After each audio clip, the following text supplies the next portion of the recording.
Hello, Greg. Nice to see you. How are you doing? Morning. Very well, thanks. Very well. Awesome. Right. For our regular viewers and listeners, this is a slightly different episode of the Prof Talks, where instead of Greg asking all the questions, we have taken your questions and we are asking the prof himself. So we're really putting him on the spot. We're going to give him a bit of a challenge, keep him on his toes. We've got some excellent questions from our UPerform family. Greg, are you ready? Well, let's hope so, eh? Awesome. Right, we'll kick off with the first question from Craig, who is one of our newest UPerform ambassadors and a marathon ultra runner. So very much up to your speed, Greg, definitely not mine. And his question is actually quite a good one. Who was your sporting inspiration when you were younger? Wow. Well, Craig, keep up the running. That's great work. To be honest, it's a really simple one. It was my dad. An absolute legend, sadly no longer with us, but he was, without any shadow of doubt, instrumental in my athletic career. Was one of those, both my mum and dad were those sort of wonderful parents who were supportive but not pushy. But I mean, my dad was an ex-boxer. He was a light middleweight #1 in England in his heyday, a great fighter by all accounts, listening to some of his mates. But he just had a love of sport, and he just pushed me and my brother. My brother is an international track and field athlete. He sort of created the opportunity which enabled me to achieve what I achieved in sport. That's all you need, isn't it? It's just that opportunity and that sort of family connection. It definitely runs in the Whyte family for sure. It does. It's an interesting one because I always say about it is about opportunity, but the critical thing is about taking the opportunity. I think many people sadly don't get the opportunity, and that's why there are plenty of Olympic gold medalists out there who actually never get the opportunity to be exposed to sport. But equally, I think there are an awful lot of people who do get the opportunity but actually don't take that opportunity. So it's having both of those, and when it does come together, it's a magic formula. And here's just a slight tweak on Craig's question. Has your sporting inspiration, has your motivation changed as you've got older, or is that sort of family father figure remained exactly the same? I think my dad has always remained my hero, really. I don't think that has changed. I think the interesting thing for me now is that I'm now a father of 3.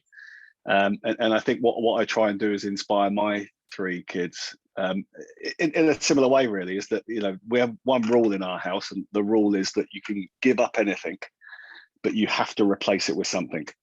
And so what that means is that they sort of bounce around and hopefully eventually find something that they absolutely love. And interesting enough, it does happen that way. My eldest loves swimming.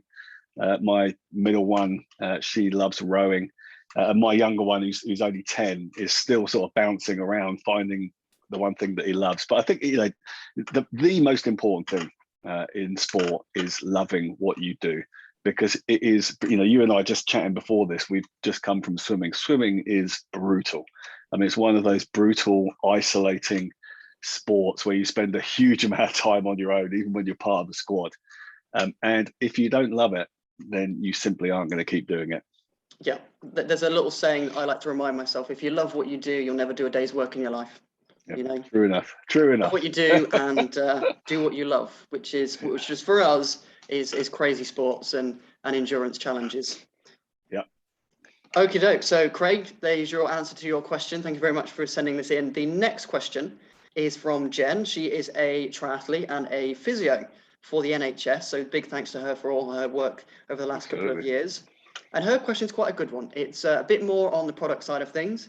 Is there a maximum dose of collagen you should or could take a day? For example, if you're doing 2 lots of training, which is very common for triathletes, is it okay to use before and after training? It's a great question, and it's an interesting one because having spent, I was director of research at the British Olympic Medical Centre and then at the English Institute of Sport. And the one thing I know about athletes is that they have a mentality that if a little is good, then a lot must be better. And actually, when it comes to supplementation, that is rarely true. What we're looking for is the optimum dose. And that optimum dose it creates what we call bioavailability. So it's the uptake at the gut, and then it's the utilization of it. If we start to exceed that optimal dose, fundamentally, we do run into the potential for side effects from that excessive dose. And on top of it, and I think probably most importantly, is that you don't get any added benefit from it. So what you are doing is you're increasing the potential for something to go wrong, and you're spending more money doing it. And so when it comes to collagen, most of the research tells us that it is somewhere between 5 and 15 grams in a single bolus. So in other words, at one time. Now that 5 to 15, if you take a look at the UPerform products, it is reflected in that. So our gels, I've got a gel here right now. Our gels, for example, are 8 grams of collagen. Of course, the type of peptide makes a difference. Not all collagen is the same, and indeed where that collagen comes from.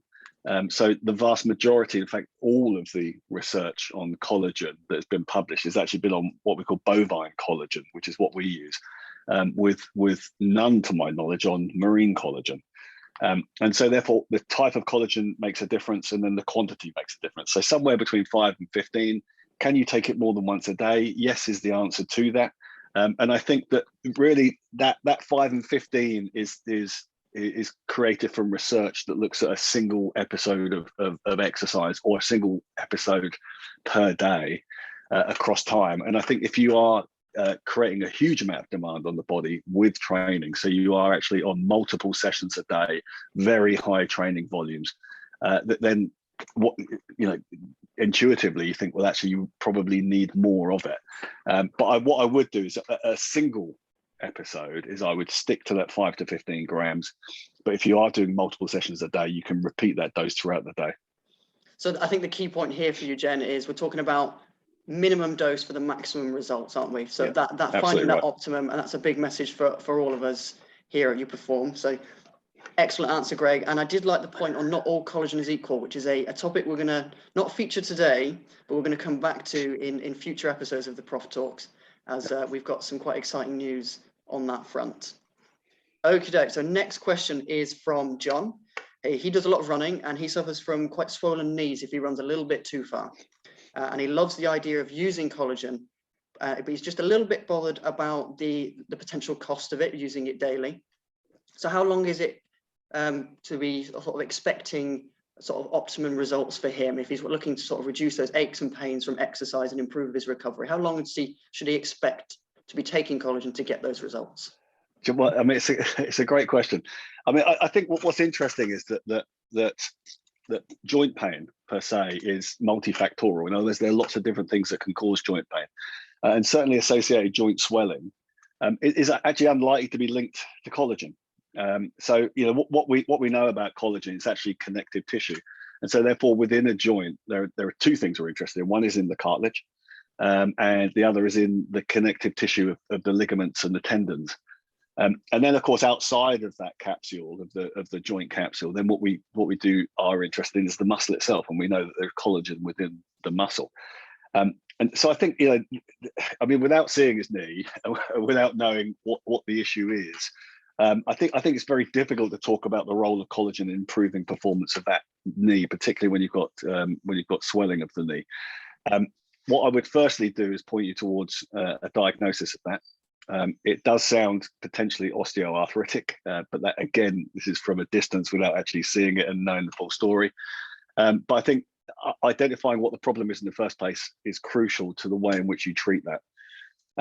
Certainly, without any shadow of doubt, irrespective of, to some extent, irrespective of what it is, strength of the joint and stabilization of that joint is really key. So we've done a lot of work in osteoarthritis in my practice and my clinic.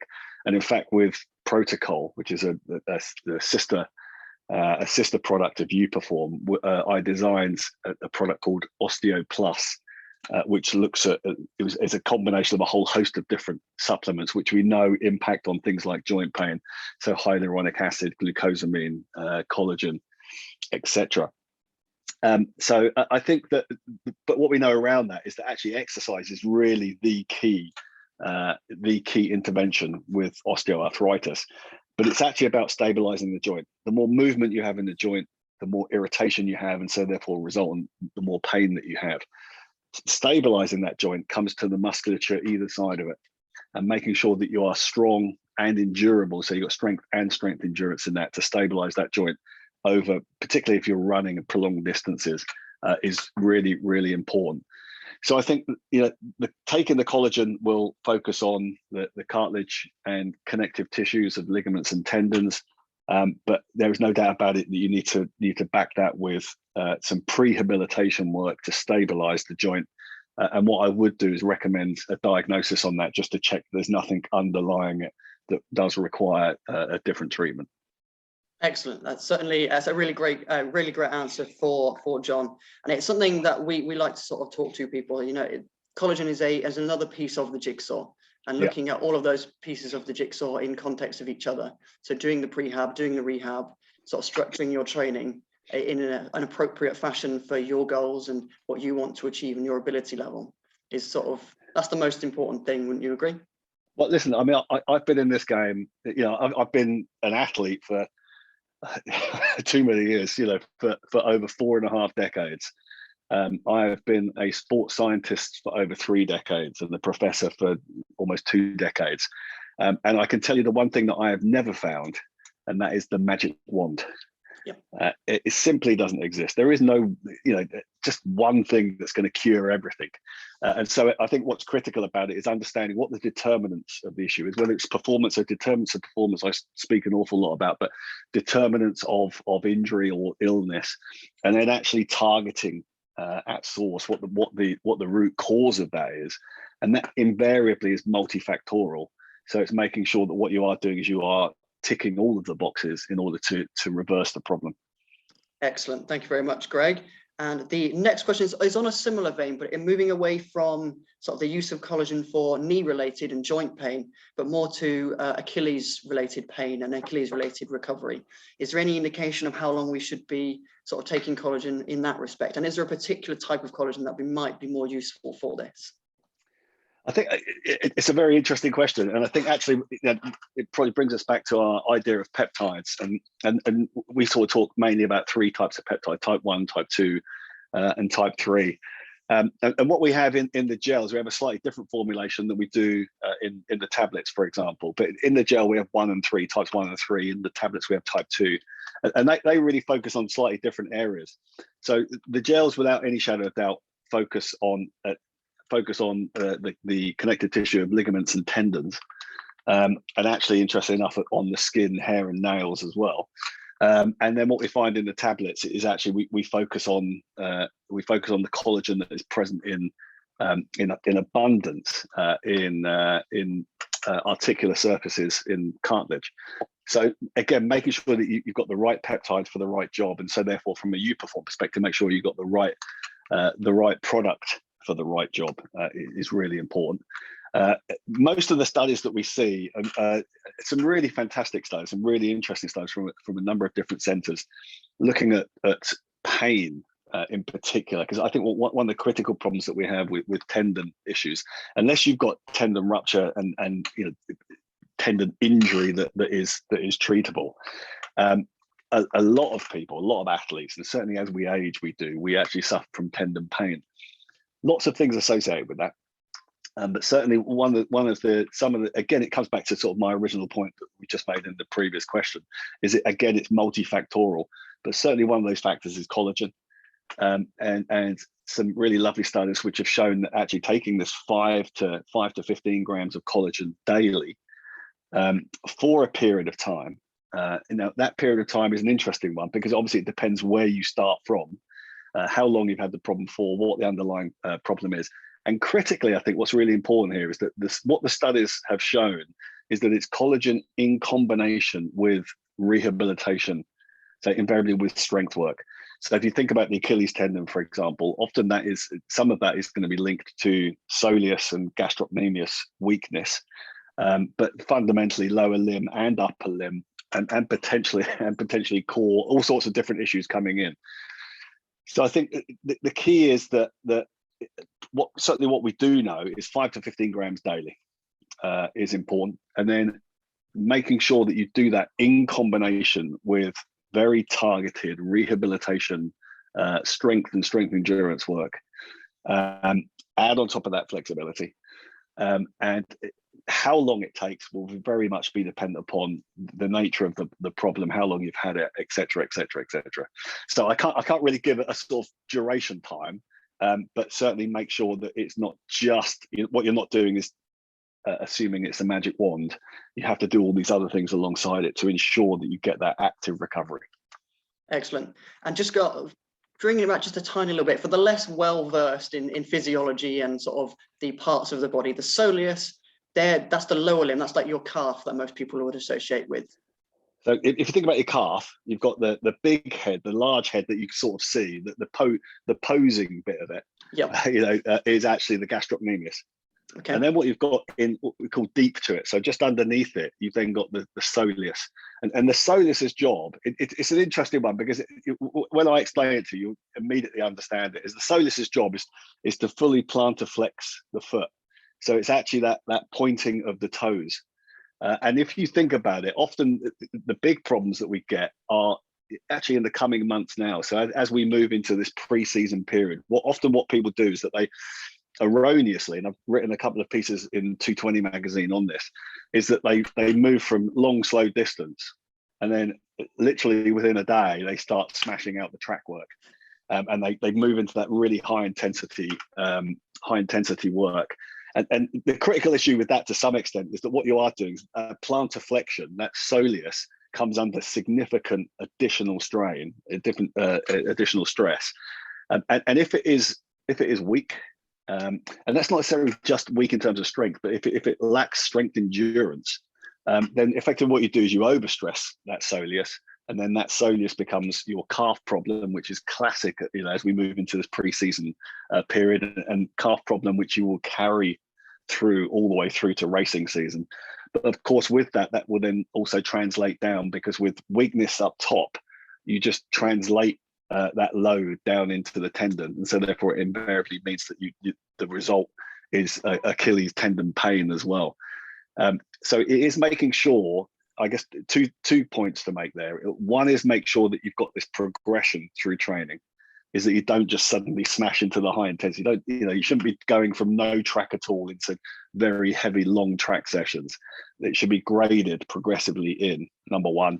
And then number two actually comes back to a point we made earlier about prehabilitation, is make sure that, to my mind, in fact, my latest 220 article is fundamentally based on that, is that what you need to think is that prevention is always better than cure. So if you can avoid the injury in the first place, it is so much better. And a lot of that will come down to, particularly in the calves, so the gastroc and the soleus, strength endurance. So single leg toe raises, both straight leg and bent leg, because then it will change from the gastroc to the soleus. Making sure that they are strong and endurable will reduce the potential for injury. And to some extent, I think, when it comes to collagen, I think, to my mind, I take collagen and I take it daily. I take it as a prevention. And I think sometimes what you think is, oh, I'm injured, so now I need to get some collagen. But to my mind, actually, and from a cost-effective perspective, never mind everything else, is actually if you drip feed it in and make sure that you are optimized on a continual basis. Remember that we're losing collagen constantly, around about 1.5% per year. And that is accelerated for women during the menopause, dramatically accelerated. But if you just keep dripping it in, you add on top that prehabilitation exercise, and then you make sure that you program so that it's progressive changes in training load, then what you can do is you can avoid the injury in the first place, and then you don't have to worry about trying to cure it. Yeah, it's all about keeping that battery full, despite all the sort of other stimuli that we're sort of putting our body through, the training, the age-related collagen loss. Despite all that, we're just keeping that battery full, isn't it? Really, it is absolutely that, Ben. And I think, but the interesting thing is that I think we've now begun to understand the sort of energy battery. And so therefore, we to some extent we wouldn't go into a high intensity training session depleted, because we know that it will damage the quality of that session. I think what we really need to do is think about everything else as well. So we need to think about things like hydration. We need to think about collagen. We need to think about protein, and actually just again to these determinants, dissect it down to these various different pieces. It is complex, but at the same time, there are simple remedies to this, and without any shadow of doubt, prehabilitation is better than rehabilitation. 100%. And I hope that answers both of those questions. So it's to kind of merge two together in one long extended answer. Sorry about that. That's okay. The more the merrier. Once I get started, that's it. We keep going. Exactly. So we're going to move on swiftly on to our next question from Ginny. She's been using our collagen for a couple of months now. And she just wants to, she's seen a few things on the internet, maybe a few urban myths that there might be a few nasty side effects like bone deposits in your hand that are related to the use of collagen. And she just wanted to know if these are true, and if there is any side effects, what are they, or if not, and is collagen safe to use for the long term, for sort of optimizing performance and recovery for an active person? It's a great question, and probably one I know that around Christmas time I answered a similar question from one of our ambassadors, and the full answer is probably one for a blog. So maybe I should pull a blog together just to hold answer you to this. that. Yeah, no, listen, happy to do that. And I think generally, let me say generally, there are very limited no side effects of taking collagen. Certainly what we do now, as we explained earlier on, if you take very high volumes of collagen at a single sitting, then what you can get is tummy upset. But generally, there are no side effects. Now, I think there are some little caveats to these, particularly, certainly one of the things that we looked at previously were things like kidney stones and impact on the liver. And I think really what's happened there is that there's been a misinterpretation or a misunderstanding of the science. Certainly, there's no direct link between collagen consumption and kidney stones, unless you have an underlying condition, unless you are predisposed to creating kidney stones effectively, and then collagen is what we call contraindicated. So you should probably be careful of that. Hyperoxaluria is one of the conditions, and it's a condition, primary hyperoxaluria, which can create problems around kidney stone formation. You probably know if you've got that condition, and so therefore collagen is contraindicated. Interesting enough, actually, if you can just increase hydration and increase calcium intake, optimize hydration, increase calcium intake, then what that'll do is that reduces the risk of kidney stones. When it comes to liver, there's no real indication there. Certainly in certain diseases like cirrhosis, you get increased collagen deposition, but there's no evidence to suggest that consuming more collagen causes deposition of collagen in the liver. It's the underlying condition that causes it. So I think the general answer to the question is there are no side effects. Remember that collagen is actually a normal part of our daily diet anyway. So there's and remember that ours is from a food source, and so in essence there are no side effects unless you have these pre-existing conditions where it may be contraindicated for you as an individual.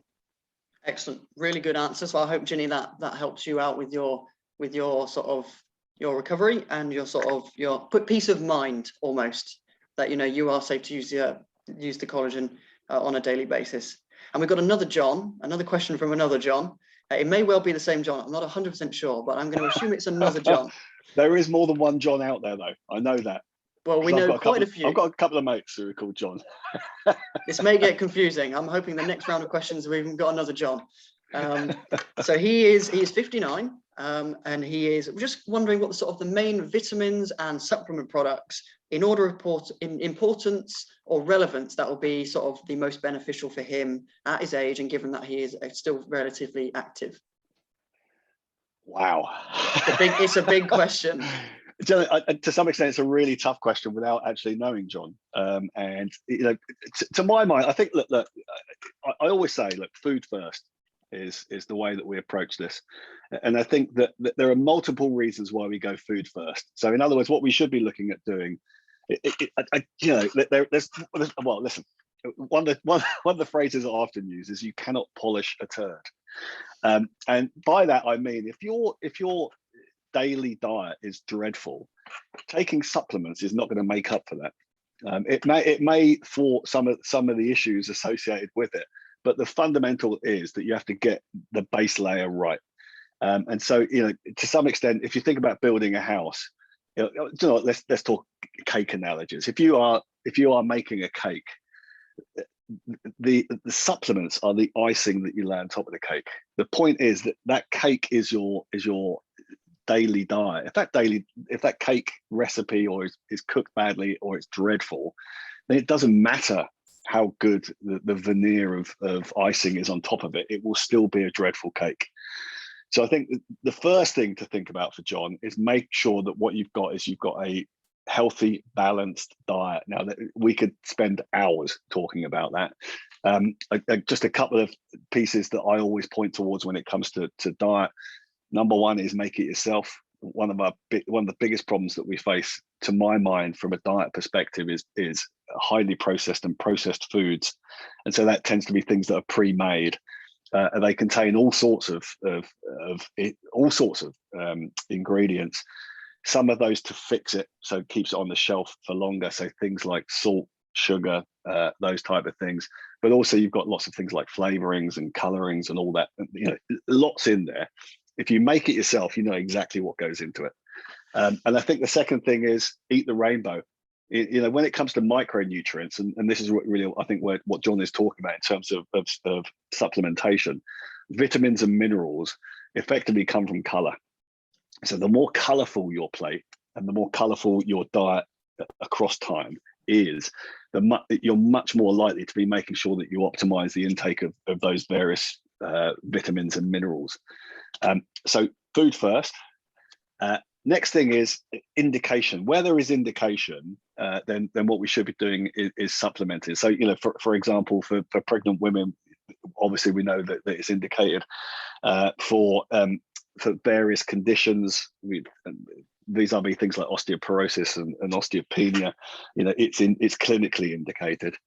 I think that when it comes to collagen, for example, is it indicated? Well, what we know is that we've got a reduction of around about 1.5% per year on an ongoing basis, accelerated at menopause. So therefore, there is an indication to top up that collagen and to keep that collagen topped up, particularly if you are engaged in very heavy exercise in training, because the turnover is going to be that much higher.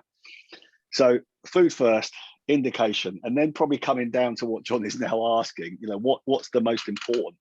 It's a really tricky one to say, what is the most important. I think there are things that you really, to some extent, you can do very little harm with, and they are what we call the water soluble vitamins and minerals. And then you've got the fat soluble ones, which we can then start to accumulate if we take too much of. A, K, E, and D, for example, are the fat soluble ones. And so if we take excessive amounts of that, they can become toxic because we start to accumulate them in the body. Things like iron in very high dose can be problematic for all sorts of reasons. It can be toxic, but also it causes things like constipation, and that can create problems for us. So it's a really broad, it's a really long answer to a question. I hope John is taking something from this. I think generally what I would say is that if you've got concern, I would go for a multivitamin, which we produce. Make sure, again, the critical thing about these is make sure it's quality and it's not contaminated. We ensure that with our products. A general multivitamin will cover just about all bases for vitamins and minerals. Once we go beyond that, it then becomes, what we are looking about is things like indication. Protein ingestion, I think, is really high. Collagen, obviously, incredibly high. So I think, generally, what would I take? Let's answer it in that fashion. I think what I would stick to in normal times, and remember, this is when normal physiology is reigning. It is 100% protein and collagen. And then often particularly when I'm traveling a lot, it'll be a multivitamin. But generally, I'm looking for those micronutrients to come from food. Excellent answer. And I really hope John does get something from that. I think the takeaway is we're looking for that indication, and then the icing on the cake are those supplements as a sort of a stopgap, a safety net, just in case, because some people might not have the breadth of their appetite or the ability to eat certain foods, and that's where that icing on the cake, those stopgaps and safety nets really come in. So yeah. And I think the other thing is, John got something from that. Let's hope so. Yeah, and I think the other thing is actually just about again, the great thing, the reason why we've designed the sachets in such a way for the active collagen is exactly the same reason that we've got the whey protein with collagen, is that actually it's incredibly handy. Is that once you finish the session, you can carry these in your bag and away you go and it's done. When it comes to, why take protein powder? Well, we do need the right protein, so the right type in the right quantity, but crucially at the right time. And often it can be logistically difficult to get that protein on board immediately following a session. We may be a long way from home, etc. And actually, to some extent, appetite suppression means that we don't really want to eat a steak. Whereas actually what we can do is we can make sure that we've got that whey protein with us. Added collagen gives us that extra benefit. And we can consume it. So we've got the right protein in the right quantity at the right time. Excellent answer. So fingers crossed, John, you've got something from that. And by all means, send us in another question if we didn't quite cover it for you. If I didn't. We're more than happy to answer another question from another John. It's absolutely fine. Right, I've got one last question, and this is from Rich. He is a triathlon and swimming coach near you, actually, with Evo Tri Club. And yeah, he is... He's a big fan, so this is a really good question, and it's again a bit like Craig's. It's completely off the topic of UPerform, and it's more about you.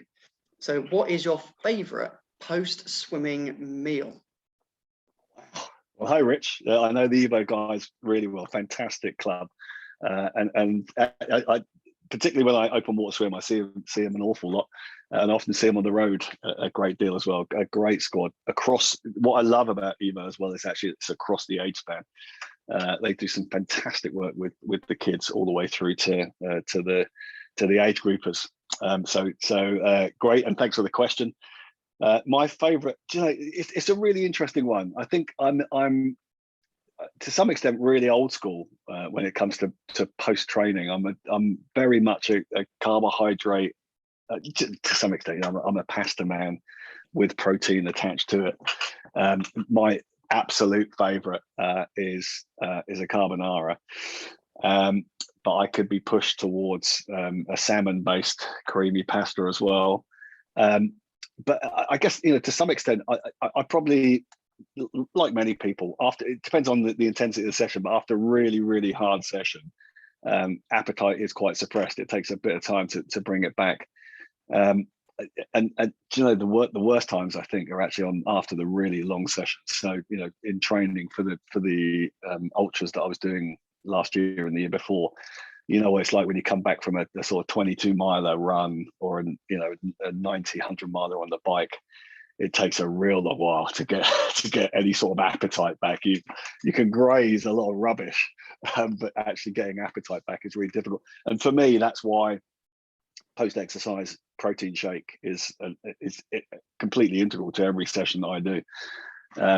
Much to my wife's annoyance, because the cups are always lying around the kitchen. But yeah, you know what? I think the answer to the question is pasta. Generally creamy pasta with protein.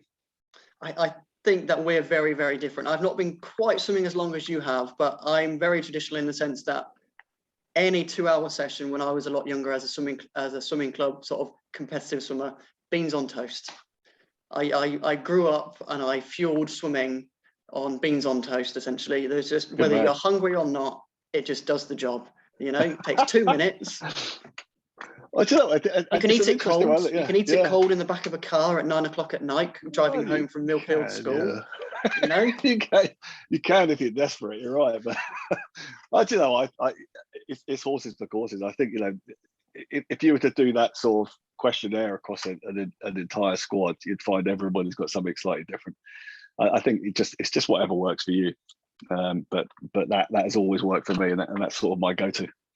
Well, I think that's definitely worth a survey to all of our UPerform family, maybe. What does everybody like to eat after training? And bonus points if you do include a UPerform product, of course.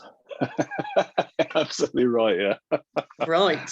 Well, thank you very much, Rich. That was our final question for this first round of Ask the Prof. We will be back very soon with another batch of your sort of hand-picked questions. We're going to try and include as many people as we can throughout the rest of this year. We get questions every single day. and we're very often getting Greg to answer them on a sort of a case-by-case basis, just in case they're urgent. But this is a good opportunity for you to ask anything and everything. It can be to do with the work that we do with Greg, with UPerform, or it can be about Greg, it can be about training, mindset, motivation, goal setting, which is topics we will come to in future topic discussions as part of the Prof Talks.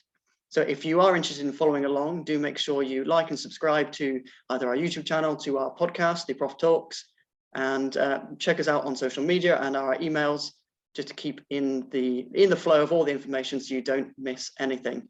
So that's all from me for now. Thank you, Greg, for joining us. Thank you. Keeps me on my toes as well, which is great. I love it.